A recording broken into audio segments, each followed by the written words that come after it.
In this video, we're going to examine the leaked U.S. military document FM3-39.40, otherwise known as the Field Manual for Internment and Resettlement Operations for U.S. Citizens.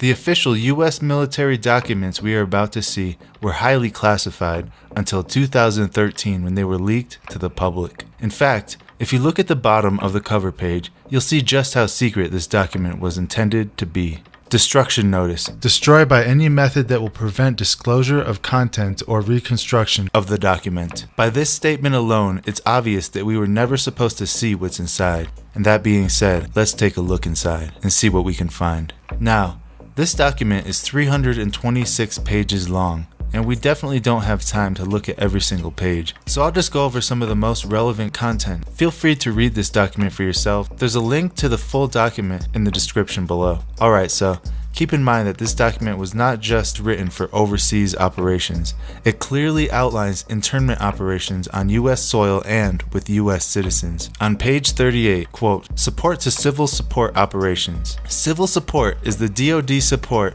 to U.S. civil authorities for domestic emergencies and for designated law enforcement and other activities. Civil support includes operations that address the consequences of natural or man-made disasters, accidents, terrorist attacks, and incidents in the U.S. and its territories. The internment relocation tasks performed in support of civil support operations are similar to those during combat operations, but the techniques and procedures are modified based on the special OE associated with operating within U.S. territory and according to the categories of individuals, primarily DCs. In this document, DC stands for Dislocated Civilian. To be housed in internment relocation facilities. During long-term internment relocation operations, state and federal agencies will operate within and around internment relocation facilities within the scope of their capabilities and identified role. Military police commanders must closely coordinate and synchronize their efforts with them, especially in cases where civil authority and capabilities have broken down or been destroyed.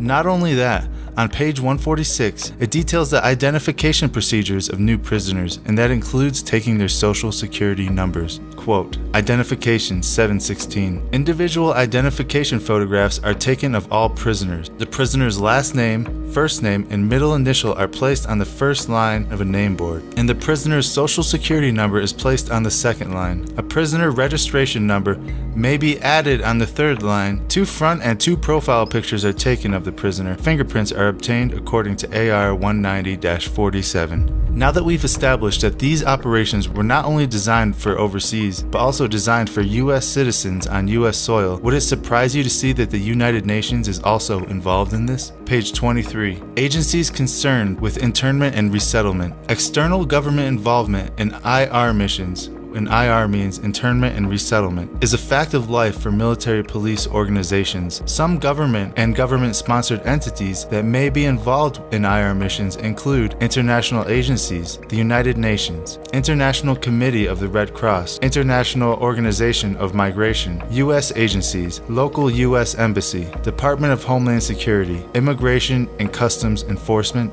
and the Federal Emergency Management Agency, otherwise known as FEMA. It goes into more detail about the United Nations in Chapter 1-47. The UN is involved in the entire spectrum of humanitarian assistance operations, from suffering prevention to relief operations. Typically, UN relief agencies establish independent networks to execute their humanitarian relief operations.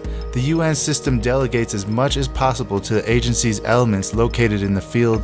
Supervisory and support networks are traced from those field officers back to UN headquarters. Military planners must familiarize themselves with UN objectives so that these UN objectives are considered in planning and executing military operations. So basically, the UN is there every step of the way, and these camps must be formulated around UN policies, according to this document. Now, let's go to page 56, where it goes into detail about psychological operations, or PSYOPs. The supporting IR PSYOP team has 2 missions that reduce the need to divert military police assets to maintain security in the IR facility. So basically, psychological operations are deployed in order to manipulate their detainees and make them more passive. And it goes into more detail. Quote, the PSYOP team develops PSYOP products that are designed to pacify and acclimate detainees or DCs to accept U.S. IR facility authority and regulations. PSYOP teams gain the cooperation of detainees or DCs to reduce the number of guards needed, identifies malcontents, trained agitators, and political leaders within the facility who may try to organize resistance or create disturbances, develops and executes indoctrination programs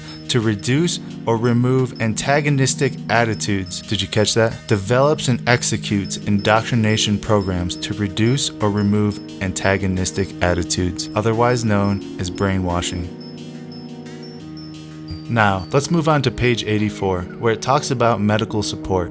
And this is where it starts to get a little scary if you take into account the whole COVID-19 pandemic. Quote, medical personnel are required to identify, treat, and document existing medical conditions and injuries of detainees. Commanders must consider the following when establishing medical care at the internment facility. A credentialed healthcare professional examines detainees monthly and records their weight on a DA Form 2664-R. The detainee reporting system requires weight data from medical community. The general health of detainees, their nutrition and cleanliness are monitored during inspections. The detainees are examined for contagious diseases, especially tuberculosis, lice, louse-borne diseases, human immunodeficiency virus, which is HIV, and STDs. Now, COVID-19 would definitely fall into this category. It goes on to say, quote, all medical treatment facilities must provide immunizations for and isolation of detainees with communicable diseases. Again, COVID-19 falls into this category. So basically what they're saying here is these facilities can be turned into a military quarantine with forced immunizations. Let's continue reading. Detainees who require a high level of care are transferred to military or civilian medical installations where the required treatment is available. Military police escort detainees to medical treatment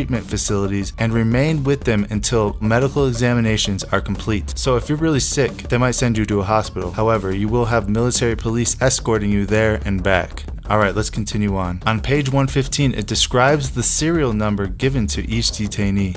Quote, internment serial numbers. The ISN, or internment serial number, is the DoD mandated identification number used to account for and track detainees. Once an ISN is assigned, it is used on all documentation, including medical records. The ISN is generated by the Detainee Reporting System. The Detainee Reporting System is the only approved system for maintaining detainee accountability. It is the central data point system used for reporting to the national level and sharing detainee information with other authorized agencies.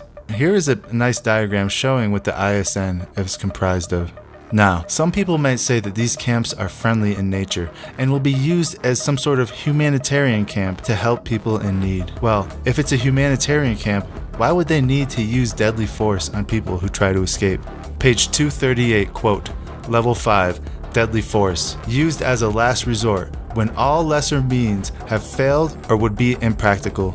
Used to prevent death or serious injury to self or others, to prevent the theft, damage, or destruction of resources vital to national security or dangerous to other, or, and here's the big one, to terminate an active escape attempt. So basically, deadly force is authorized to stop an escape attempt. That's everything we need to know right there. They also go into detail about how these camps should be laid out. There's many diagrams in this document, and we're going to take a look at this one right here. This diagram shows 3 rows of barbed wire fence, 25 guard towers, and a quick reaction force. Now, it should be obvious to anybody watching this that these camps are not humanitarian relief centers, but rather prisons. Prisons meant for large populations of US citizens. And this video just scratched the surface of this nearly 400-page document. What do you think about this? What are your thoughts on this document? Please leave a comment below and tell us what you think. And if you haven't done so already, don't forget to hit that like button. And until next time, thank you all for watching, and God bless you all.